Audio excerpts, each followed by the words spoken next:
Speaking of a challenge, this game's been around for 50 years, which I didn't realize, and now it's starting to gain popularity right here. It's a combination of tennis, badminton, and ping pong. In tonight's cover story, Kim Ratcliffe has everything you need to know about pickleball.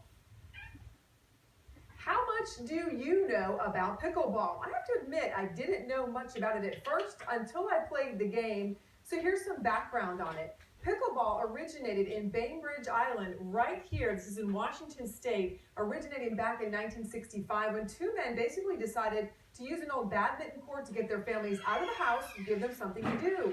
Couldn't find badminton rackets, so they improvised and used ping pong paddles with a perforated ball. Tonight, I'm introducing you to one community that is taking the game to a new level.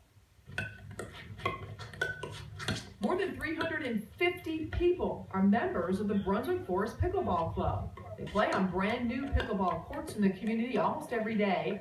As you can see, they're similar to tennis courts, but they are much smaller in size. Don't be fooled. The game can be very challenging. Well, they say you're not supposed to be doing a lot of running. If you're really good, you're supposed to be up in the net doing this kind of thing. Pickleball is played with a smaller version of a wiffle ball, and as I quickly found out, a paddle, not a racket. About the racket, it's a little smaller than a tennis racket. It looks similar to a racquetball racket, but there's even some differences there. Yeah, but well, as you know, it's not a racket, it's a paddle because it's fully enclosed. Marty Smith is the Brunswick County USA Pickleball Ambassador. He's a former racquetball player and says pickleball is popular with the older generation. It's not as invasive on the knees or the ankles or the shoulders. You can still end up with tennis elbow if you don't watch yourself, but it's just not as invasive on the joints as tennis is. Some of these pickleball players say the game is addicting. It's so fun that once you start, you won't want to stop. So I figured I'd give it a try. It's a two-bounce rule. When you serve it, they have to let it bounce. When they hit it back over the net, the team has to let it bounce. And then it's wide open. What you noticed is this ball is not like a tennis ball. Right. So you're not It's not going to get the bounce. Right. So instead of where you see a lot of tennis players, they back up to hit the ball. Yep. With a pickleball, you always attack the ball. Okay. Tim Camden also represents the county as a pickleball ambassador and knows a thing or two about the game.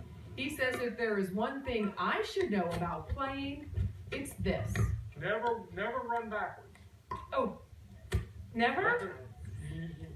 Backwards is a bad thing, especially for, there you go, especially for the more mature people. Uh-oh, I can feel the pressure. Oh, get up! So aside from the physical workout you get from the game, some people are playing for a purpose. Brunswick Forest is hosting its first pickleball tournament this month. Proceeds go to Lump to Laughter, a Christian ministry that supports breast cancer patients. Nancy Camden, one of the players you saw in the story, is a breast cancer survivor. Right now, there are more than 16 places where you can play pickleball in New Hanover, Brunswick, and Pender counties. We have all that information in this story on WECT.com and your WECT News app. Reporting in the studio, Kim Ratcliffe, back to you. Kim's got some talent on the pickleball court there. Got skills. She's got skills. Got skills. UNC Wilmington